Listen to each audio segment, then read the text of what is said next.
ان کے ساتھ بات کرنے سے پہلے میں ایک وضاحت کرنا چاہتا ہوں. پچھلے 2 پروگرامز میں بھی یہ ہوا کہ سعودیہ سے ہمارے ساتھ ایک کالر تھے. احتیاط کے پیش نظر میں نے ان سے درخواست کی کہ وہ بے شک اپنا نام نہ بتائیں. ایک صاحب سے تو بات ہو نہیں سکی تھی پچھلی دفعہ. دوسرے صاحب کا یہ پتہ چلا کہ وہ ایکچولی اسٹوڈیو میں بات نہیں کرنا چاہ رہے تھے. پچھلی دفعہ جو سب سے پہلے پروگرام میں جو سعودیہ سے کالر آئے تھے وہ یہ بتانا چاہتے تھے کہ میں یہاں پہ رہتا ہوں اور میں آپ کے پروگرامز میں مسلسل دیکھتا ہوں.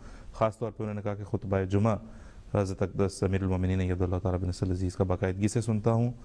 دیگر پروگرامز بھی MTA کے دیکھتا ہوں اور میرے شکوک و شبہات جو تھے وہ دور ہوتے چلے جا رہے ہیں. میں یہ بتانے کے لیے فون کرنا چاہتا تھا.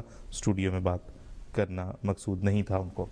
پچھلی مرتبہ بھی ایک عرب ملکی سے ایک دوست کا فون آیا تھا. انہوں نے بھی یہی بتایا کہ میں اسٹوڈیو میں تو بات نہیں کروں گا, لیکن انہوں نے اپنا ایک خواب بتایا. ہمارے غیر جماعت دوست تھے, وہ ہمارے بھائی تھے.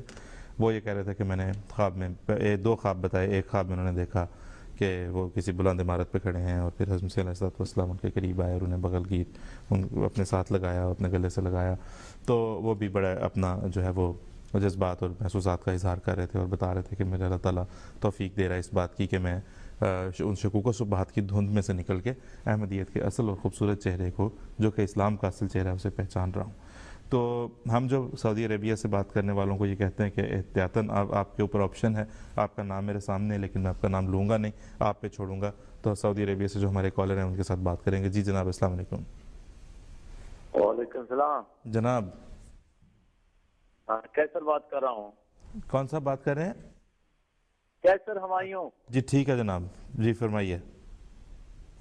جی میں نے ان سے سوال پوچھا تھا ایک, کیا آپ بول رہے تھے, میں نے پوچھا تھا کہ میں نے ایک حدیث پڑھی تھی جی جس میں صحابہ کرام نے نبی کریم صلی اللہ علیہ وسلم سے پوچھا تھا جی کہ امام مہدی کی نشانیاں کیا ہوں گی. جی نبی پاک نے فرمایا تھا کہ اس کا نام محمد ہوگا اور اس کے باپ کا نام عبداللہ ہوگا. ٹھیک ہے.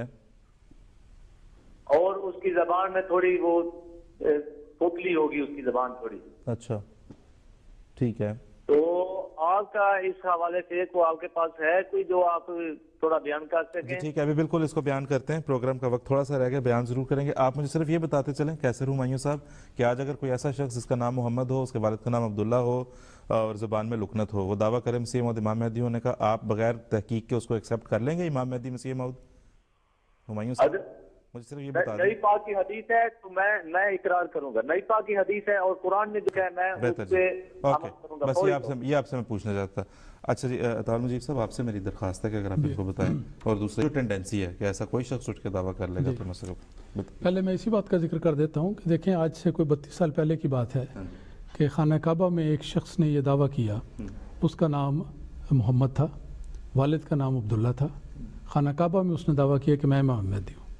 اب ہونا تو یہ چاہیے تھا کہ فوری طور پر لوگ اس کو قبول کر لیتے, سارے کے سارے موجود اس کے ہاتھ پہ بیعت کر لیتے. لیکن ہوا کیا کہ انہی لوگوں نے جو وہاں پہ موجود تھے اس شخص کو وہیں پر ختم کر دیا, باہر بھی نکلنے کا اس کو موقع نہیں ملا. تو بات یہ ہے کہ یہ سوال کیا جاتا ہے بعض اوقات اس رنگ میں کہ جی یہ معین بات کیوں نہیں پوری ہوتی, حالانکہ یہ بھی جائزہ نہیں لیتے کہ آیا اس جیسا آپ نے کہا کہ آیا یہ بات پوری ہو جائے تو کیا وہ ماننے کے لیے تیار ہے. تو وہ بات نہیں ہے. جہاں تک اس روایت کا تعلق ہے, اس روایت میں بھی یہ بات مد نظر رکھنی چاہیے کہ صرف ایک نام تو نہیں آیا, اس کے آنے والے امام مہدی کے نام کئی آئے ہیں, مختلف نام اس کے بیان ہوئے ہیں اور اس کی تفاصیل بھی سامنے ہیں, لیکن وہ بعد میں بیان کی جا سکتی ہیں. تو جب مختلف نام بیان کیے گئے ہیں تو دراصل صفاتی نام ہیں. اور دوسرا یہ ایک واقعاتی بات ہے, کوئی بھی شخص جو عبداللہ نام کا ہے اس کے ہاں بیٹا پیدا ہو, اس کا نام محمد رکھ دے تو کہہ دے جی اس کو میں دعویٰ کروا دیتا ہوں. تو کون لوگ ہیں جو اس کو ماننے کے لیے تیار ہوں گے؟ کیسے سکتے ہیں کہ ہم تو تیار ہو جائیں گے. اگر تیار ہوں گے, جو پہلے آیا 32 سال پہلے جو آیا اس کو تو انہوں نے تسلیم نہ کیا, وہ تو اس وقت موجود نہیں ہوں گے. لیکن میں یہ بات بتا رہا ہوں کہ لوگ صرف اس بات پر اصرار کرتے ہیں. بات یہ ہے کہ یہ ایک صفاتی نام ہے اور حضرت صلی اللہ علیہ وسلم کا بھی ایک نام احمد ہے اور مسیح موعود علیہ السلام کا نام بھی احمد تھا. اس لحاظ سے تو صفاتی لحاظ سے چونکہ آپ ان کے رنگ میں رنگین تھے اور آپ کا ذلی طور پر آپ کو اللہ تعالیٰ نے یہ منصب عطا کیا تو یہ نام آ گیا. لیکن یہ مطابقت ڈھونڈنا کہ مادی طور پر نام یہ ہو, ان کی ماں کا نام یہ ہو, ان کے باپ کا یہ نام ہو, یہ بات اس طرح نہیں ہوتی. اور پھر یہ روایت جو معین کی جاتی ہے اس میں بھی کئی نام ہیں. اگر کتابوں کو اٹھا کر دیکھا جائے